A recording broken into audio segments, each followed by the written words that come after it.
नमस्कार मंडळी. पावसाळा सुरू झाला की निसर्गासोबतच आपल्या शरीरात व आरोग्यात अनेक बदल होतात. आपल्या पूर्वजांनी हजारो वर्षांपूर्वी निसर्गाचा अभ्यास करून आहाराचे काही नियम बनवले. तुम्ही आपल्या घरातल्या ज्येष्ठ व्यक्तींकडून एक प्रसिद्ध मराठी म्हण नक्की ऐकली असेल. आषाढ तळावा, श्रावण भाजावा, भाद्रपद उकडावा. या प्रसिद्ध मराठी म्हणीमागे आयुर्वेद, मानवी शरीर व पावसाळ्यातील अतिशय सुंदर आणि शास्त्रीय गणित दडलेले आहे. आजच्या व्हिडिओमध्ये आपण या तिन्ही शब्दांचा वैज्ञानिक अर्थ आणि त्यामागील कारणे जाणून घेणार आहोत. हा व्हिडिओ शेवटपर्यंत नक्की पहा, कारण ही माहिती तुमच्या आरोग्यासाठी अत्यंत महत्त्वाची आहे.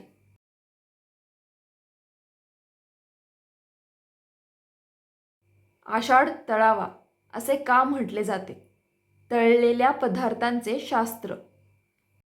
ऋतू आणि वातावरण. आषाढ महिना म्हणजे मुसळधार पाऊस, सोसाट्याचा वारा आणि वातावरणातील अचानक वाढलेला गारवा.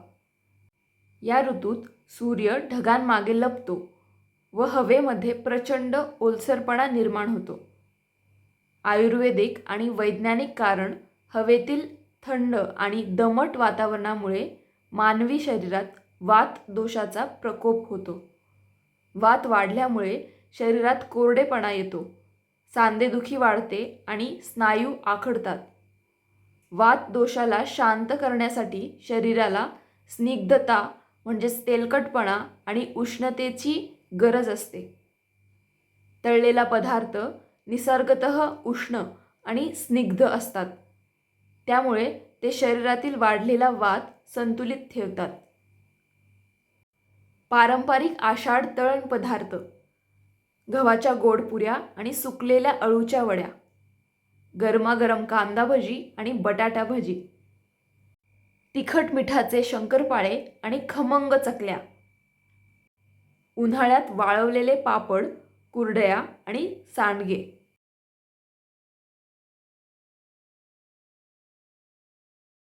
महत्त्वाच्या किचन व हेल्थ टिप्स. तळलेले पदार्थ मर्यादित प्रमाणातच खावेत, अतिसेवन टाळावे.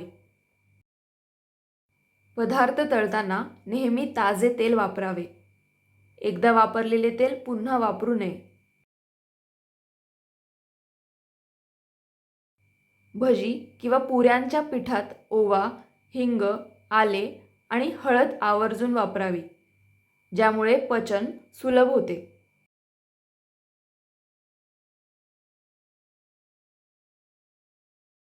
श्रावण भाजावा, भाजलेल्या पदार्थांचे शास्त्र.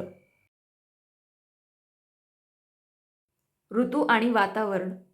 श्रावण महिन्यात पाऊस अधिक संततधार होतो आणि हवेतील दमटपणा कमालीची वाढते. या काळात आकाश बहुतांश वेळा ढगाळलेले असते आणि सूर्यप्रकाश अतिशय कमी मिळतो. आयुर्वेदिक आणि वैज्ञानिक कारण. सूर्यप्रकाश न मिळाल्यामुळे आणि दमट हवेमुळे आपली जठराग्नी म्हणजेच आपली पचनशक्ती मंद होते. पचनशक्ती कमजोर असताना तेलकट किंवा जड अन्न खाल्ल्यास अपचन, गॅसेस आणि ॲसिडिटी वाढते. या उलट भाजलेले अन्न पचनासाठी अत्यंत हलके, सुपाच्य आणि कोरडे म्हणजेच रुक्ष असते. भाजलेले पदार्थ शरीरातील अतिरिक्त ओलावा शोषून घेतात आणि पचनसंस्थेला आराम देतात. श्रावणातील आरोग्यदायी भाजलेले पदार्थ: काळशावर किंवा तव्यावर खमंग भाजलेले मके, भाजलेले दाणे आणि भाजलेल्या ज्वारीच्या किंवा तांदळाच्या लाह्या, उकडण्याऐवजी मंद आचेवर भाजलेली रताळी किंवा कंदमुळे, खमंग भाजलेली ज्वारी किंवा बाजरीची भाकरी, भाजलेल्या साबुदाण्याची खिचडी किंवा उपवासाचे थालीपीठ.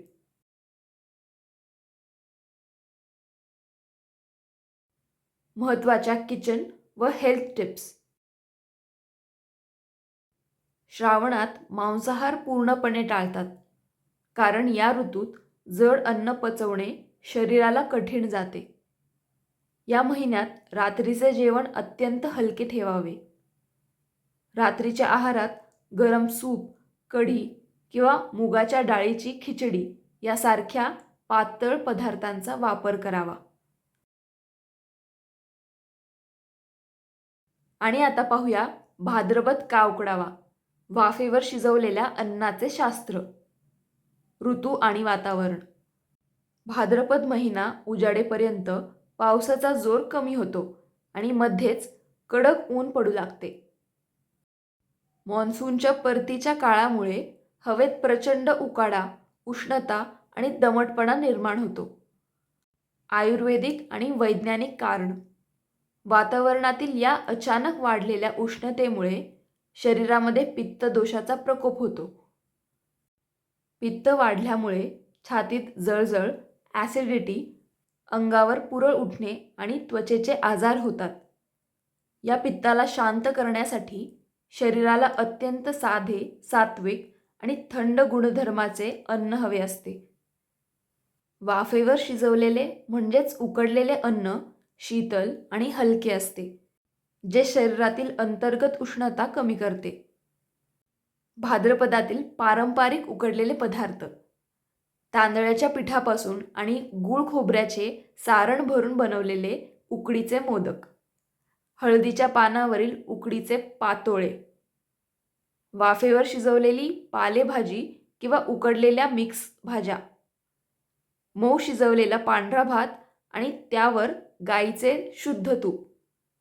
पचनास हलकी असणारी वाफेवरची इडली किंवा ढोकळा. महत्त्वाच्या किचन व हेल्थ टिप्स. भाद्रपद महिन्यात आहारात गाईच्या शुद्ध तुपाचा वापर वाढवावा, कारण तूप सर्वोत्तम पित्तशामक आहे.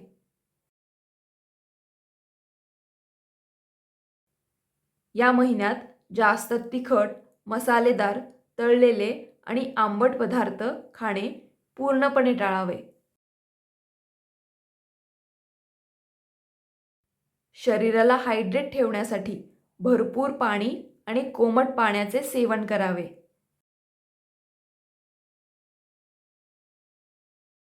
तर मंडळी, आषाढ तळावा, श्रावण भाजावा, भाद्रपद उकडावा ही केवळ एक जुनी म्हण नाही.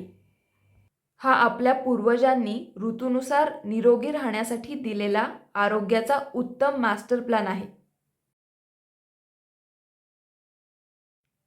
ऋतू बदलानुसार स्वयंपाकाची पद्धत बदलून आपण शरीरातील वात, पित्त आणि कफ संतुलित ठेवू शकतो. तुम्हाला आजची ही माहिती कशी वाटली आम्हाला कमेंट करून नक्की सांगा. तुमच्या घरी आषाढ महिन्यात कोणता तळलेला पदार्थ आवर्जून बनवला जातो तेही कमेंट करा. व्हिडिओ आवडला असल्यास लाईक करा आणि तुमच्या मित्रपरिवारासोबत नक्की शेअर करा. अशाच नवनवीन किचन आणि हेल्थ टिप्ससाठी आमच्या चॅनलला नक्की सबस्क्राईब करा. घरी राहा, ऋतूनुसार सकस आणि सात्विक आहार घ्या आणि निरोगी राहा. धन्यवाद.